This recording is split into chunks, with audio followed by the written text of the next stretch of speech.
Now, you might recall a little while ago, season ago, we talked to Capital D, All Natural fam, you know, he broke it down and all that. But this time, man, he's gonna tell you about Insomnia, a new record on All Natural Inc. They got some new artists coming, and the man's making beats in his real series. Check it out. Capital, can't cap, capital's capital. Capital gains and maintains a rapid flow. Well, I do the MCing and a lot of the beats for All Natural. We put out 2 albums as All Natural. I'm co-founder of the record label All Natural Incorporated. I put out 2 solo albums, the most recent one being Insomnia, which came out in September. And so that's me. When I really first started getting into it was back in high school, so the mid to late 80s, just listening to like Beastie Boys, Eric B. and Rakim, and just trying to rhyme inside of like, you know, the typical lunchroom, you know what I'm saying? There's a couple of cats out inside of Home of Flossmoor High School I went to. So me and Tone started messing around. We used to DJ a lot. That's how we first started off. How we first got cool actually was DJing. I had one turntable, he had a turntable, and we used to go have some records and stuff. And yeah, so we used to DJ like some hip hop. Tone was way more into hip hop than I was. I was really in the house. So we used to, I was in the like house, and Tone was in the house, but he was more he was like a b-boy, and I couldn't break for nothing. But we used to, you know, so we used to just hang out, and Tone really got me more into hip hop. And so then I started trying to rhyme, and so so then I just became focused more on MCing, and he just continued on with the DJing, and we just been a group ever since.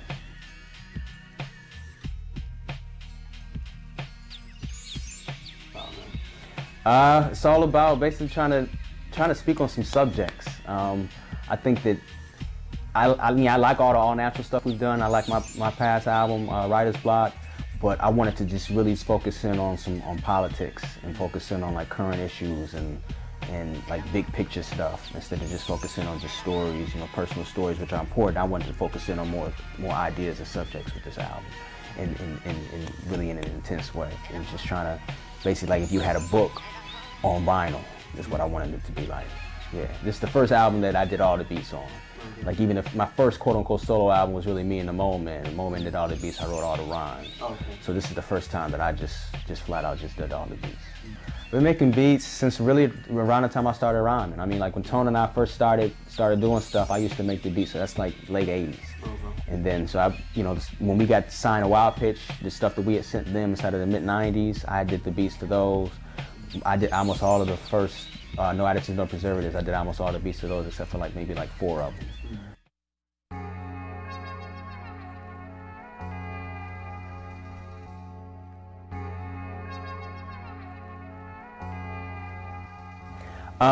Not all the time. You know, some stuff I still might do something else with the Mo Man.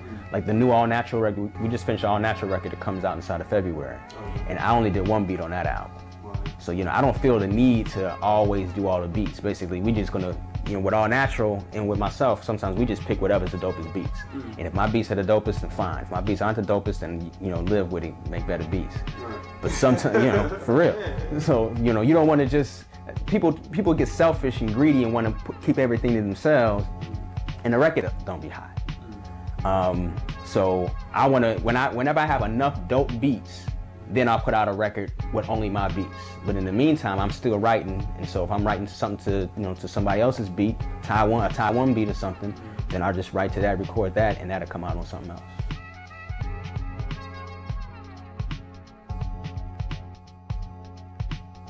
Capital, yeah, I consider Capital D is basically just me.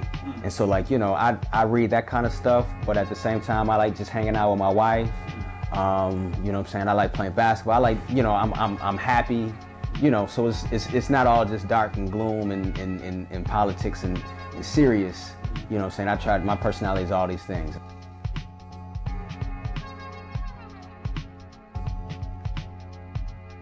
We don't try to keep consciousness away from what's hot though. I mean, what's to say that you couldn't be rhyming over a 50 Cent beat? Because 50 Cent beats is just hip hop beats, you know what I'm saying? Or somebody else's beat, as long as it fits your style, if you want to combine. We don't want to be just on some preach. We don't want to be just on some who cares what he says, the beat is dope. It's gotta be both. Hip-hop is approach apocalypse with remarks unremarkable, but who cares if it's marketable? While dropping unstoppable, coming rapid or flappable, rolling with the infallible, sticking whip a wicked rapper, make them humble and affable. The title applicable to despicable, miserable men be jickaboo.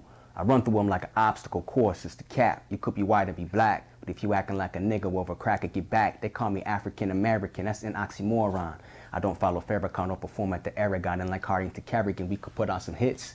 Then pack up that caravan and escape sticks. Now with the flick of the wrist, hip-hop be put in the mix with inexplicable snap. It's too much minimal rap and all that criminal crap.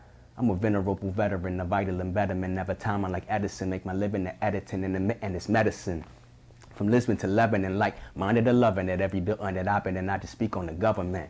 The truth is evident, we be pushing and shoving, that revolution is liniment against illegitimate. Leaders and legions of the decadent, ignorant, Armageddon is imminent, so for the greater benefit, I just stand with the sentinels of a similar sentiment. In the center of the cipher with balanced equilibrium, I rip to a rhythm that's bugged like the millennium, a definitive blueprint of pure hip-hop, the global cultural movement that can't be stopped.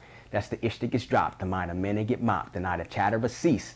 As I scatter a release, now east is the place that I face, but a shrine can't replace or erase the essence of seeking his face. Never losing sight of right due to narrow vision, or confusing heroism and terrorism. I'm scared of isms, whether material, colonial, imperial, rational, or national. Each one is factional, creating reactional actions, and gradually, hatred and passions will lead to more casualties. These bastards dastardly deeds sow the seeds of decisive destruction, derisive eruptions, or an induction to the life of corruption, but the life instructions provide the insight for deduction. And with no interruptions. And no introductions, and no name anonymous b-boy pharmacist, hip-hop economist is doing the dominance of these cons claiming continents.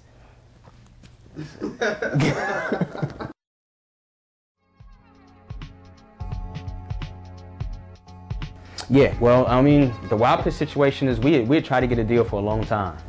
You know, sent out demos, attended like the new music seminar, used to drive to New York for the seminars, used to drive to New York for battles, you know, just try to get our name out there. Did a lot of shows around Atlanta, New Orleans, just wherever.